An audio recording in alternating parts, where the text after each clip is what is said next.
जय श्री राधे कृष्णा। आप सभी का हमारे YouTube चैनल पर बहुत बहुत स्वागत है। आइए आज सुनते हैं पूर्णिमा व्रत की कथा। अगर आप हमारे चैनल पे नए हैं तो हमारे चैनल को सब्सक्राइब जरूर करें, बेल आइकन दबाना ना भूलें। अगर हमारा वीडियो आपको अच्छा लगता है तो शेयर जरूर करें। पूर्णिमा तिथि का हिंदू धर्म में विशेष महत्व है। इसे धनदायक और संतानदायक व्रत माना गया है। जो लोग पूरे विधि विधान से पूर्णिमा का व्रत करते हैं और पूर्णिमा के दिन चंद्रमा का अर्घ्य देते हैं, उन पर भगवान विष्णु और माता लक्ष्मी की विशेष कृपा होती है। आइए सुनते हैं पूर्णिमा व्रत की कथा। द्वापर युग में एक समय की बात है कि यशोदा जी ने कृष्ण से कहा, हे कृष्ण, तुम सारे संसार के उत्पन्नकर्ता, पोषण तथा उसके संहार करता हो। आज कोई ऐसा व्रत मुझसे कहो जिसके करने से मृत्युलोक में स्त्रियां को विधवा होने का भय न रहे तथा यह व्रत सभी मनुष्यों की मनोकामना पूर्ण करने वाला हो। श्री कृष्ण कहने लगे, हे माता, तुमने अति सुंदर प्रश्न किया है। मैं तुमसे ऐसे ही व्रत को सविस्तार कहता हूँ। सौभाग्य की प्राप्ति के लिए स्त्रियों को द्वात्रिंशत् अर्थात 32 पूर्णिमाओं का व्रत करना चाहिए। इस व्रत को करने से स्त्रियों को सौभाग्य संपत्ति मिलती है। यह व्रत अचल सौभाग्य को देने वाला और भगवान शंकर के प्रति मनुष्य मात्र की भक्ति को बढ़ाने वाला है। यशोदा जी कहने लगीं, हे कृष्ण, सर्वप्रथम इस व्रत को मृत्युलोक में किसने किया था? इसके विषय विस्तार पूर्वक मुझसे कहो। श्री कृष्ण जी कहने लगे कि इस भूमंडल पर एक अत्यंत प्रसिद्ध राजा चंद्रहास से पालित अनेक प्रकार के रत्नों से परिपूर्ण कातिका नाम की एक नगरी थी। वहां धनेश्वर नाम का एक ब्राह्मण था और इसकी स्त्री अति सुशील रूपवती थी। दोनों ही उस नगरी में बड़े प्रेम से साथ रहते थे। घर में धन धान्य आदि की कोई कमी नहीं थी। उनको एक बड़ा दुख था, उनके कोई संतान नहीं थी, जिस वजह से वह बहुत दुखी रहते थे। एक दिन एक बड़ा तपस्वी योगी उस नगरी में आया। वह योगी बाकी सभी घरों से भिक्षा मांगकर भोजन किया करता था, लेकिन उस ब्राह्मण के घर से भिक्षा नहीं मांगा करता था। एक दिन योगी गंगा किनारे भिक्षा मांगकर प्रेमपूर्वक खा रहा था कि धनेश्वर ने योगी को यह सब करते देख लिया। सब कार्य किसी प्रकार से देख लिया। अपनी भिक्षा अनादर से दुखी होकर धनेश्वर योगी से बोले, और सभी घरों से भिक्षा लेते हैं, परंतु मेरे घर की भिक्षा कभी भी नहीं लेते। इसका कारण क्या है? योगी कहने लगा कि आपके धर्म हमें इस बात की आज्ञा नहीं देता है, क्योंकि अभी आप गृहस्थ जीवन में एक सुख से वंचित हैं। आपके घर संतान होने पर मैं आपके घर से भी भिक्षा स्वीकार कर लूंगा। उन्होंने कहा कि जिसे संतान नहीं है उसके घर से भिक्षा लेने से मेरे भी पतित हो जाने का भय है। धनेश्वर यह सब बात सुनकर बहुत दुखी हुआ और हाथ जोड़कर योगी के पैरों पर गिर पड़ा तथा दुखी मन से कहने लगा कि आप मुझे संतान प्राप्ति के उपाय बताएं। आप सर्वज्ञ हैं, मुझ पर अवश्य ही यह कृपा कीजिए। धन की मेरे घर में कोई कमी नहीं है, लेकिन मैं संतान न होने के कारण अत्यंत दुखी हूँ। आप मेरे इस दुख का हरण कीजिए। यह सुनकर योगी कहने लगे, तुम चंडी की आराधना करो। घर पहुंचकर उन्होंने यह सारी बात अपनी पत्नी को बताई और खुद वन में चला गया।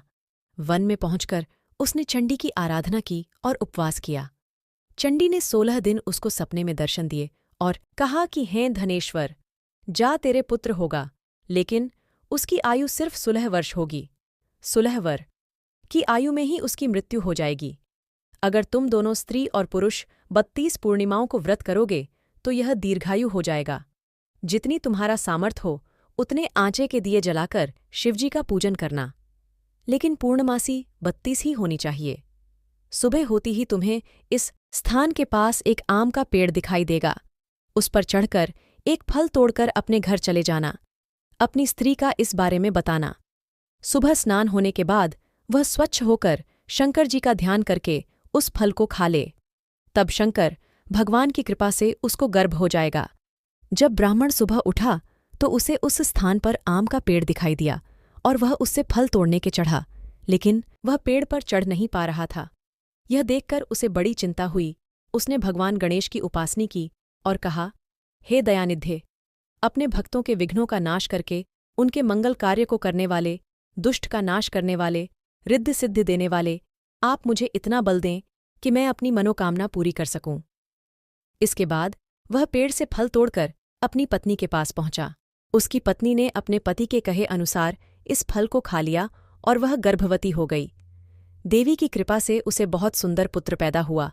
उसका नाम उन्होंने देवीदास रखा। माता पिता के हर्ष और शोक के साथ वह बाल बढ़ने लगा। भगवान की कृपा से बालक बहुत ही सुंदर था, सुशील और पढ़ाई लिखाई में भी बहुत ही निपुण था।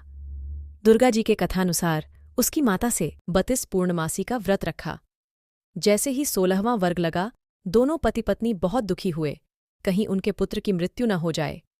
उन्होंने सोचा कि अगर उनके सामने यह सब हुआ तो वह कैसा देख पाएंगे। तभी उन्होंने देवीदास के मामा को बुलाया और 1 वर्ष के लिए देवीदास को काशी में पढ़ने के लिए भेज दिया। 1 वर्ष के बाद उसे वापस लेकर आ जाना। देवीदास अपने माता के साथ एक घोड़े पर सवार होकर चल दिया। उसके मामा को भी यह बात पता नहीं था।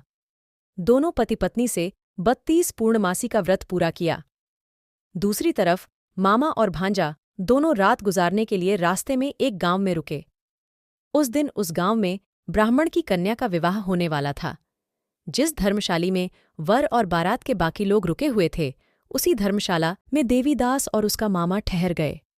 उधर कन्या को तेल आदि चढ़ने के बाद जब लग्न का समय आया तो वर की तबीयत खराब हो गई।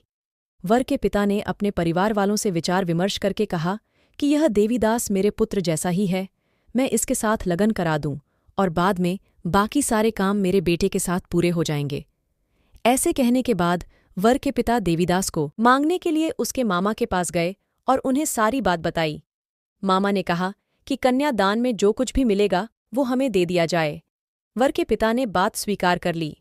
इसके बाद देवीदास का विवाह कन्या के साथ संपन्न हो गया। इसके बाद वह अपनी पत्नी के साथ भोजन न कर सका और मन में विचार करने लगा कि न जाने यह किसकी पत्नी होगी। यह सोचकर उसकी आंखों में आंसू आ गए। तब वधू ने पूछा कि क्या बात है, आप उदास क्यों हैं? तब उसने सारी बातें पत्नी को बता दी। तब कन्या कहने लगी, यह ब्रह्म विवाद के विपरीत है। आप ही मेरे पति हैं, मैं आपकी की पत्नी रहूंगी, किसी अन्य की कभी नहीं। तब देवीदास ने कहा, ऐसा मत करिए, क्योंकि मेरी आयु बहुत कम है, मेरे बाद आपका क्या होगा। लेकिन उसकी पत्नी नहीं मानी और बोली, स्वामी आप भोजन कीजिए। दोनों रात में सोने के लिए चले गए। सुबह देवीदास ने पत्नी को 4 नगों से जड़ी एक अंगूठी दी और एक रुमाल दिया और बोला कि हे प्रिय, इसे लो और संकेत समझकर स्थिर चित्त हो जाऊं। मेरे मरण और जीवन जानने के लिए एक पुष्प वाटिका बना लो, उसमें सुगंधि वाली एक नवमल्लिका लगा लो, उसको प्रतिदिन जल से सींचा करें और आनंद के साथ खेलो कूदो। जिस समय और जिस दिन मेरा प्राणांत होगा उस दिन यह फूल सूख जाएंगे। जब यह फिर से हरे हो जाएं तो जान लेना मैं जीवित हूं। यह समझाकर वह वहां से चला गया। इसके बाद जब वर और बाकी बाराती मंडप में आए तो कन्या ने उसे देखकर कहा कि ये मेरा पति नहीं है, मेरे पति वह है जिनके साथ रात में विवाह हुआ है, इसके साथ मेरा विवाह नहीं हुआ है। अगर यह वही है तो यह बताएं कि मैंने इसके क्या दिया है, साथ ही कन्यादान के समय को आभूषण मिले उन्हें दिखाएं। कन्या की ये सारी बातें सुनकर वह कहने लगा कि मैं यह सब नहीं जानता। इसके बाद सारी बारात भी अपमानित होकर लौट गई। भगवान कृष्ण बोले, हे माता, इस प्रकार देवीदास काशी चला गया। कुछ समय जब बीत गया तो एक सर्प उसको डसने के लिए वह विवाह हुआ है। अगर यह वही है तो यह बताएं कि मैंने इसको क्या दिया है, साथ ही कन्यादान के समय को आभूषण मिले उन्हें दिखाएं। कन्या की ये सारी बातें सुनकर वह कहने लगा कि मैं यह सब नहीं जानता। इसके बाद सारी बारात भी अपमानित होकर लौट गई। भगवान कृष्ण बोले, हे माता, इस प्रकार देवीदास काशी चला गया। कुछ समय जब बीत गया तो एक सर्प उसको डसने के लिए वहां आया, लेकिन वह उसको काट नहीं पाया, क्योंकि उसकी माता ने पहली ही 32 पूर्णिमा का व्रत कर लिए थे। इसके बाद खुद काल वहां पहुंचा। भगवान की कृपा से तभी वहां माता पार्वती और भगवान गणेश आ गए। देवीदास को मूर्छित दशा में देखकर माता पार्वती ने भगवान शिव से प्रार्थना की कि महाराज, इस बालक की माता ने पहले ही 32 पूर्णिमा के व्रत कर लिए हैं, आप इसको प्राण दें। भगवान शिव ने माता पार्वती के कहने पर उसे प्राणदान दे दिया। उधर उसकी पत्नी उसके काल की प्रतीक्षा कर रही थी। उसकी पत्नी ने जाकर देखा कि पुष्प और पत्र दोनों ही नहीं है, तो उसको बहुत आश्चर्य हुआ, और जब उसने देखा कि पुष्प वाटिका फिर से हरी हो गई तो वह समझ गई कि उसका पति जिंदा हो गया है। इसके बाद वह बहुत ही प्रसन्न होकर अपने पिता से कहने लगी कि मेरे पति जीवित हैं, उनको ढूंढिए। जब 16वां वर्ष व्यतीत हो गया तो देवीदास भी अपने मामा के साथ काशी चल दिया। इधर उसकी पत्नी के परिवार वाले उन्हें ढूंढने के लिए जा ही रहे थे कि उन्होंने देखा कि देवीदास और उसका मामा उधर ही आ रहे थे। उसको देखकर उनके ससुर बहुत प्रसन्न हुए और उसे अपने घर ले आए। वहां सारा गांव वाले इकट्ठा हो गया और कन्या ने भी उसे पहचान लिया। देवीदास ने इसके बाद अपनी पत्नी और मामा को लेकर वहां से चल दिया। उसके ससुर ने भी उसे बहुत धन दहेज दिया। जब वह अपने घर की तरफ चल रहा था तो उसके माता पिता को लोगों ने खबर कर दी, तुम्हारा पुत्र देवीदास अपनी पत्नी और मामा के साथ आ रहा है। ऐसा समाचार सुनकर पहले तो उन्हें विश्वास नहीं हुआ, लेकिन जब देवीदास आया और उसने अपने माता पिता के पैर छुए तो देवीदास के माता पिता ने उनका माथा चूमा और दोनों को अपने सीने से लगा लिया। दोनों के आने की खुशी में धनेश्वर ने बहुत दान दक्षिणा ब्राह्मणों को दी। श्री कृष्ण जी कहने लगे कि इस तरह धनेश्वर को 32 पूर्णिमाओं को व्रत के प्रभाव से संतान प्राप्त हुई। जो स्त्रियां इस व्रत को करती हैं वह जन्म जन्मांतरों तक वैधव्य का दुख नहीं भोगती हैं और सदैव सौभाग्यवती रहती हैं, यह मेरा वचन है। यह व्रत संतान देने वाला और सभी मनोकामनाओं को पूरा करने वाला है। तो आपको यह कथा कैसी लगी, कमेंट करके जरूर बताएं। जय श्री हरि, राधे राधे।